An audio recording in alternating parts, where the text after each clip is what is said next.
ఇందాక పెద్దలు ఉత్తమ్ కుమార్ రెడ్డి గారు చెప్పినట్లు వారు ముఖ్యమంత్రిగా దిగిపోయే నాటికి సీతారామ ప్రాజెక్టు కాస్ట్ సుమారు 18,300 కోట్ల కింద నిర్ణయించారు. వారు దిగిపోయే నాటికి వారు చెప్పిన లెక్కల ప్రకారమే వారు ఖర్చు పెట్టింది 7,300 కోట్లు. మరి 18,300 కోట్లకి 7,300 కోట్లు ఖర్చు పెడితే 90% పని కంప్లీట్ అయింది చెప్పుకోవటం ఏ లెక్క ప్రకారం అయింది అనేది వారిని అడుగుతున్నా. ఎస్, మీరన్నట్లు మోటార్లు మేమే తీసుకొచ్చాం, మోటార్లు మేమే నట్లు బోల్టు దగ్గరుండి బిగించాం, మోటార్లంతా రెడీ చేశామన్నారు. నిజంగా మీరే చేశారు.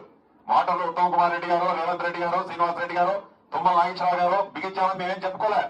మీరే బిగించారు. ఎందుకు బిగించారయ్యా మోటార్లు అంటే, మోటార్లు బిగిస్తే మీకు ఎక్కువ కమిషన్ వస్తుంది.